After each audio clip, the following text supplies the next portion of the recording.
Bom, me lembro que uma das primeiras sentenças filosóficas que eu li... Ficou baixo. Hã? Então, repete de novo aqui mais pertinho. Bem pertinho, bem pertinho. A gente, no começo do curso, ia discutir, né, os pré-requisitos pessoais para a gente seguir na filosofia, antes de entrar propriamente nela. Me parece que no seu caso, o que foi muito constante, muito presente sempre, foi essa confiança na capacidade de conhecer. E eu não sei se a gente, se os seus alunos, nós a temos, e se não é imprescindível de alguma forma passar isso para nós também. Então, agora todos ouviram a pergunta? Muito bem. Uma das primeiras sentenças filosóficas que eu li, e que eu acho que foi decisiva para a minha vida, foi a de Hegel, quando ele diz: a confiança no poder do espírito é a primeira condição da investigação filosófica. Se você não acredita que é possível conhecer nada, então você não vai se aventurar, tá certo, num caminho de conhecimento. Se você não acredita que você pode vencer uma luta de boxe, você não subirá ao ringue. Se você está absolutamente convencido que você só vai apanhar, você certamente não irá lá. Se você já está apostando no fracasso, não vai dar. Agora, biograficamente, o que determinou que eu aceitasse essa premissa e que eu exercesse essa confiança foram fatos de ordem negativa que tiveram um efeito positivo, tá certo? E esses fatos constituíram basicamente uma solidão intelectual brutal. Não tem com quem conversar, tá certo? Não só não ter com quem conversar, como não ter, no início da minha vida, nenhuma perspectiva de ascensão social, nem de carreira como escritor, nem coisa nenhuma. Ou seja, aos 20 e poucos anos eu cheguei à conclusão de que todas as portas estavam fechadas, eu não iria a parte alguma. Eu estava ali como um prisioneiro num meio totalmente deprimente, intelectualmente deprimente, a um nível que hoje em dia acho que vocês não podem nem imaginar. E eu coloquei para mim a seguinte coisa: falei, não, eu desejo o conhecimento, eu desejo a compreensão da realidade, mesmo que eu não consiga fazer nada com ela socialmente, mesmo que eu não consiga transformá-la num trabalho, né? Veja, na época eu estava trabalhando como jornalista, como copydesk. Eu falei, bom, eu vou ficar o resto da minha vida corrigindo besteira que os outros escreveram, eu não tenho perspectiva profissional fora disso, ninguém vai se interessar pelo que eu estou estudando, né? Nem dentro da minha família, nem em volta, e não obstante eu quero o conhecimento, quero essa compreensão,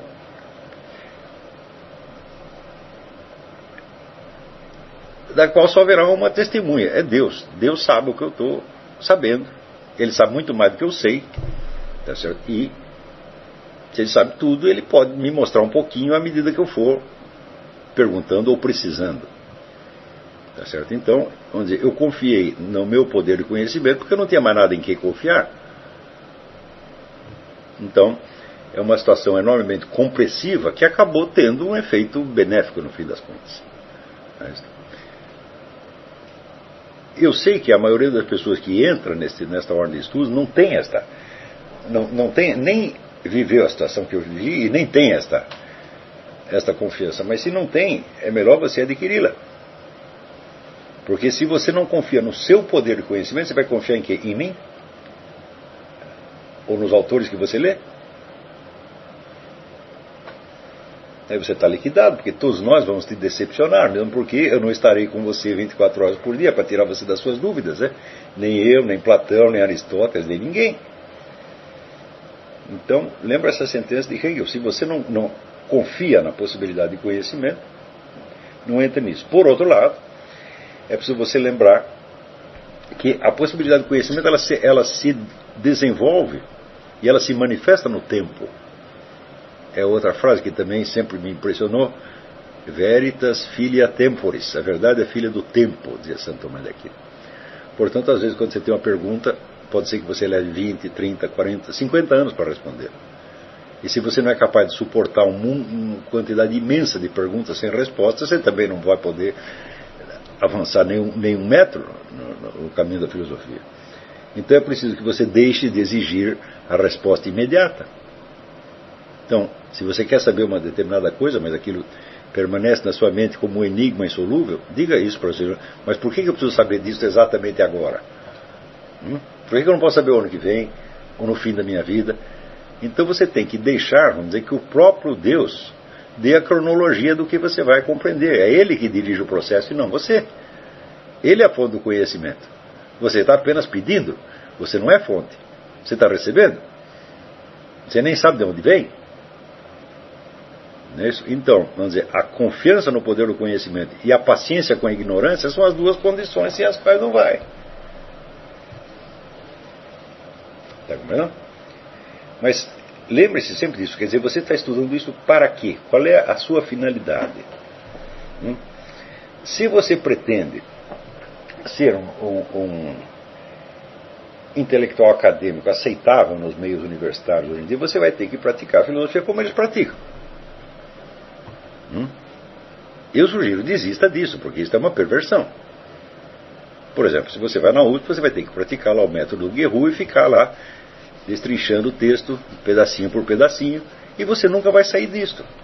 Eu acho até engraçado que, quando se percebeu que os métodos da USP eram totalmente estéreis, que depois de 50 anos não tinha produzido um único filósofo, então eles inventaram a história que nós não produzimos filósofos, mas nós produzimos excelentes historiadores da filosofia. Eu digo, me mostra uma história da filosofia escrita por um autor uspiano. Não tem nenhuma. Nem sequer da filosofia brasileira. Então, que historiadores é esses? São filósofos que não filosofam e historiadores que não escrevem livros de história. Você fala, então são os filólogos que estudam texto. Eu digo, me mostra uma obra filológica importante escrita por alguém da Faculdade de Filosofia da USP. Um trabalho filológico, por exemplo, é esse que eu fiz com A Sabedoria das Leis Eternas. Não é uma edição crítica, mas é um trabalho filológico de reconstituição do texto. Pelo menos um trabalho inicial. Eu não vi que nenhum filósofo da USP tivesse tido esse trabalho com qualquer texto filosófico, porque eles só lidam com textos que já estão trabalhados, que já vêm em edições críticas da Europa, e onde todos os problemas textuais estão resolvidos. Então, simplesmente não tem trabalho filológico a fazer. Se pegassem, por exemplo, algum filósofo brasileiro, mal publicado, etc., bom, teriam esse problema, mas eles não se interessam por filosofia brasileira, só pela deles mesmo. E não vai dizer que o sujeito vai fazer um trabalho filológico no seu próprio texto. Não faz sentido. Então, tudo aquilo é um esforço vão. É uma perversão do conhecimento que vai fixar você para sempre no exame de picuinhas. Agora, uma coleção de picuinhas organizada logicamente ou pedagogicamente impressiona bastante, mas é só demonstração de força, não tem em si mesmo utilidade nenhuma. O objetivo da filosofia não é criar textos filosóficos, é criar filósofos. E o filósofo é o sujeito capaz de vivenciar a unidade do conhecimento na unidade da consciência e vice-versa. É claro que é uma unidade tensional, porque a todos os momentos entram novos elementos antagônicos que você tem que reharmonizá-los de novo, reconhecendo sempre as cotas de contradição e de tensão insolúveis. Mas este é o seu esforço, é isso que você se propôs, é isso que Sócrates fez, é isso que Platão fez, é isso que Aristóteles fez. E, como eu acredito ter demonstrado isso no curso História Essencial da Filosofia, a história da filosofia não tem unidade sob aspecto nenhum. Essa unidade que Hegel pretende ver, que Solovjov pretende ver, que Dardo Scavino pretende ver, essa unidade não existe, ela é uma construção, tá certo? Ex post facto. E a filosofia só tem alguma unidade enquanto sucessão de respostas e de reações a uma proposta inicial. Reações que podem chegar até a rejeição completa da proposta, como se vê, por exemplo, em Nietzsche, ou no próprio Wittgenstein. Quer dizer, ele não aceita o projeto filosófico. E ele faz uma crítica, então, baseado, vamos dizer, na sua em experiências como essa, de que quando você morre o mundo acaba, que é uma bobagem, evidentemente, Então, baseado nessas suas experiências profundíssimas, o sujeito faz uma crítica de toda a filosofia, E as pessoas ainda Não, tem gente que está desocupada o suficiente para prestar atenção nisso.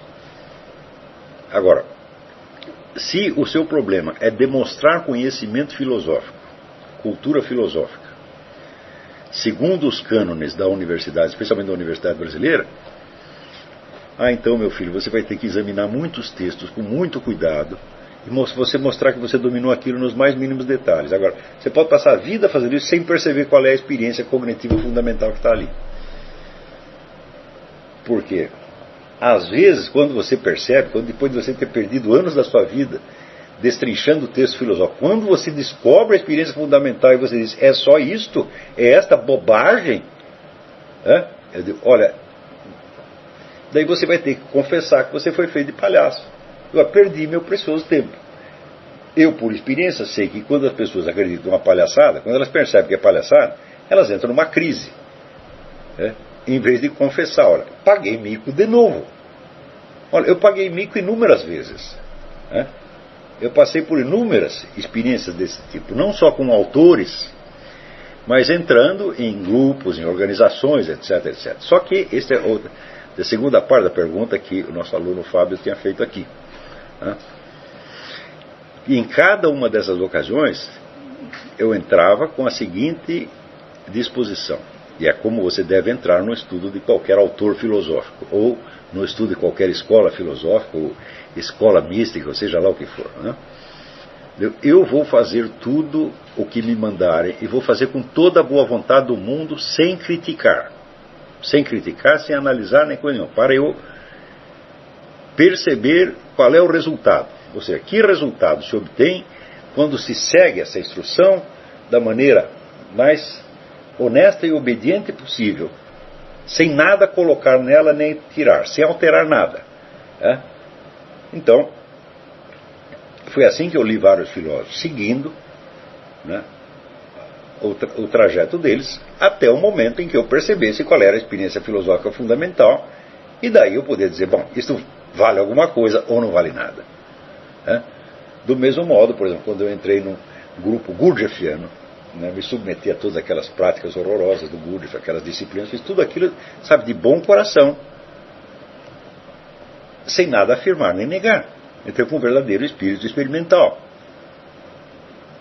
Tá certo? Agora, você não pode entrar com o espírito experimental crítico, analisando cada coisa. Não pode fazer isso, porque senão você não tem experiência.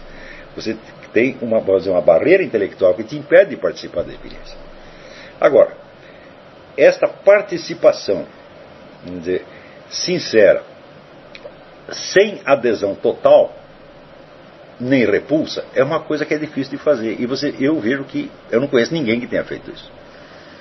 Quando as pessoas entram, sei lá, no Partido Comunista, num grupo gurdjieffiano, na escola teosófica, tá certo? no Seishonoye, ou qualquer coisa assim, ou elas entram com espírito crítico, ou entram de todo o coração crendo naquilo. Ora, isso quer dizer que se você se decepcionar com a coisa, então seu mundo caiu, você vai ter uma crise. Se eu fosse ter uma crise cada vez que eu me decepcionei com uma coisa dessa, eu estaria morto já. Mas, como eu entrava com este espírito de total boa vontade, tá certo? De viver uma experiência, e só isto, então eu entrava para um lado, saía pelo outro, sem nada sofrer, a não ser às vezes alguma inimizade que me sobrava, e levando a experiência. Então, eu estava contando aqui, eu fiz 8 psicanálises. Cada uma delas foi uma experiência. Então, quando eu digo, tudo isso não serve para nada, eu sei o que eu estou falando. Tá certo? Mas eu vivi aquilo com toda boa vontade, sem medo de ser alterado. Mas eu não precisava ter esse medo, por quê? Porque eu sabia que no fundo de mim permanecia algo que era inalterado, que era o quê? A confiança no conhecimento. E a confiança no guiamento divino do conhecimento. Eu digo, olha, eu não sei o que é isso, eu não sei no que vai dar, mas Deus sabe. Então, mais dia, menos dia, Ele me faz. Se eu agir honestamente em todos os passos da experiência, Deus me mostrará o que eu quero saber. sempre mostrou, isso nunca falhou. Às vezes, certas experiências nos levam a conclusões paradoxais, enormemente complexas, difíceis de transmitir. Por exemplo, a minha experiência com o estudo da astrologia. A astrologia é um bicho de 7 cabeças. É um mar de contradições que não acaba mais. Acho que não tem um livro de astrologia que diga a mesma coisa que o outro. Então, isso aqui, eu pensei assim, isso vai me dar muito trabalho. Eu vou levar muitos anos para chegar a uma conclusão. Então, eu fiquei no meio daquilo, sem afirmar nem negar, com espírito experimental, e cheguei a umas tantas conclusões que eu expus nos cursos da chamada astrocaracterologia. Quando eu expus essas conclusões, eu vi que eu estava livre daquele assunto. Eu falei, eu não preciso mais estudar esse assunto. Por quê? Porque eu cheguei a X conclusões, e daqui para adiante, eu estou livre para tratar de outros assuntos. Agora, eu lembro que uma vez, um parente meu, quando soube que eu estava estudando negócio de astrologia, ele falou, escuta, mas você acredita mesmo nisso ou é um meio de vida? Eu falei, agora você me pegou, porque não é nem uma coisa e nem a outra. É, como dizer, uma experiência cognitiva que eu estou fazendo, mas você não vai entender o que eu estou querendo dizer com experiência cognitiva, hein? Porque você só concebe 2 coisas, ou crença, ou trapaça. Então, você só concebe 2 tipos de seres humanos, o vigarista e o otário. Eu gostaria de não ser nenhuma coisa nem a outra, mas isso parece que está além da imaginação nacional. Então, quando você lê um autor, sobretudo quando é um autor que está exigindo de você, no início, a aceitação de certas afirmações que, no fundo, você não pode aceitar, é com esse espírito que você tem que entrar. Bom, vamos ver no que vai dar. Então você se deixa conduzir por aquele autor, mas sempre procurando, por trás do texto, o ser humano real, que teve uma experiência cognitiva real. Vai dizer, quem é esse cara? Vamos ver o que ele tem a me dizer. E quando você vai ver, às vezes, por trás de um conjunto de construções lógicas enormemente complicadas, a experiência cognitiva é de uma pobreza assim, patética.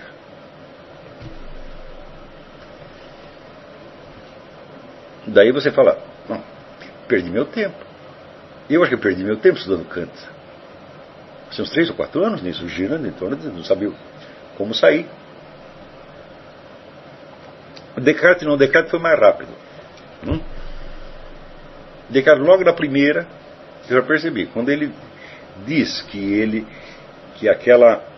o cogito não é um raciocínio que ele fez, mas experiências cognitivas que ele viveu, eu digo, não é não.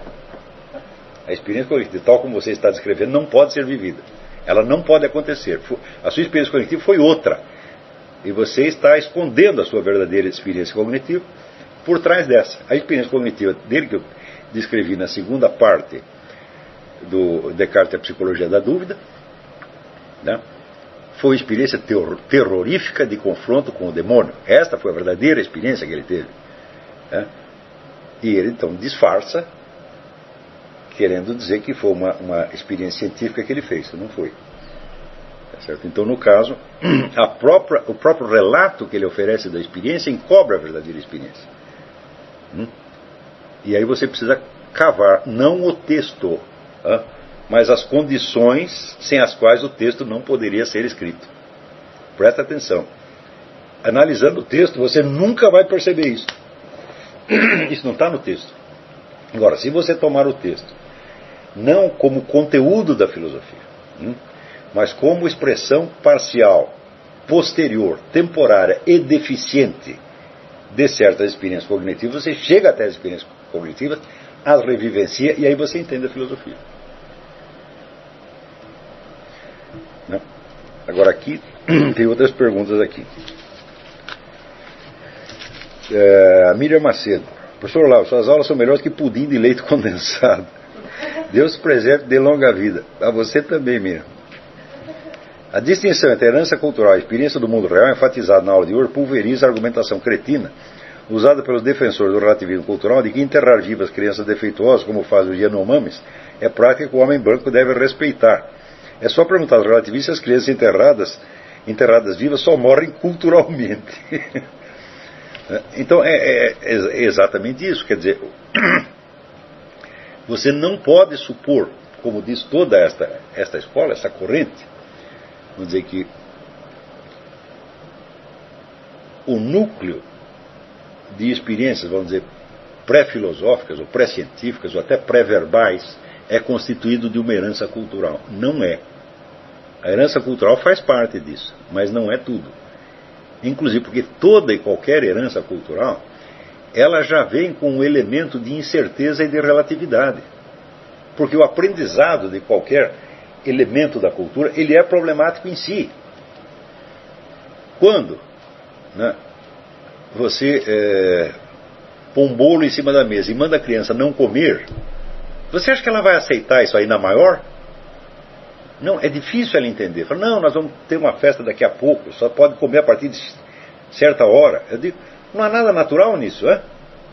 Se não existisse, vamos dizer, a reação natural da criança, aonde iria entrar a herança cultural?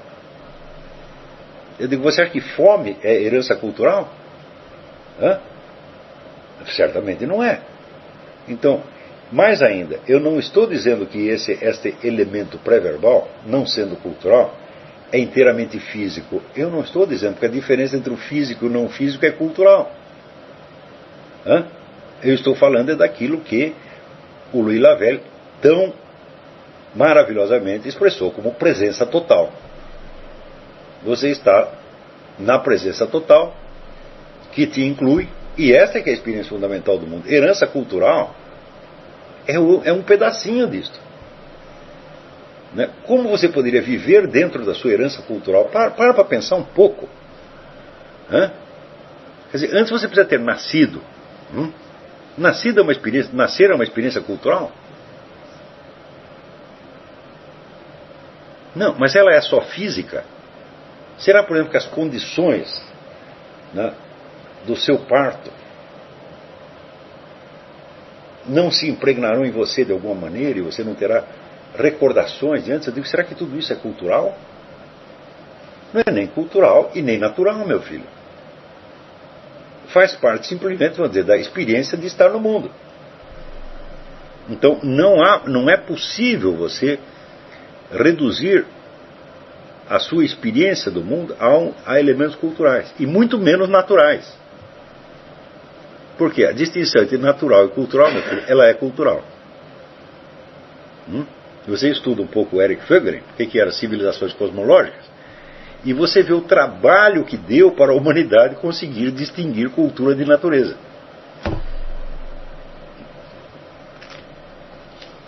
Então, vamos lá.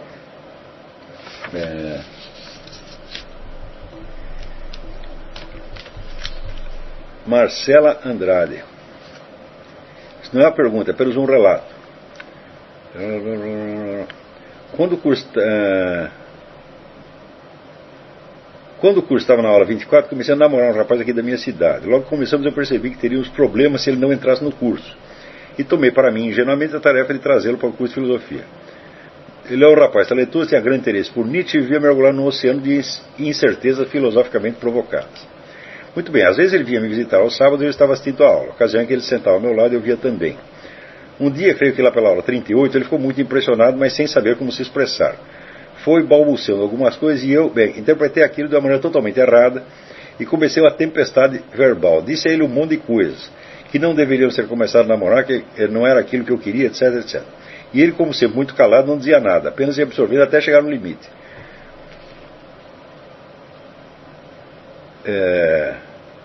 Marcela, como algumas pessoas podem ser tão inteligentes e não ver uma coisa que está na sua cara? Sabe o que eu estou pensando em fazer? Entrar no curso e terminar.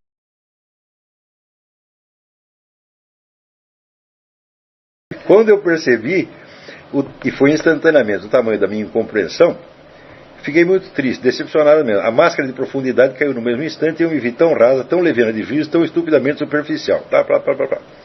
O resultado, professor, é que ele entrou no curso e nós não terminamos, graças a Deus. Né? Hoje está na aula 42, as coisas que temos passado, graças ao curso, são dignas mesmo de um romance.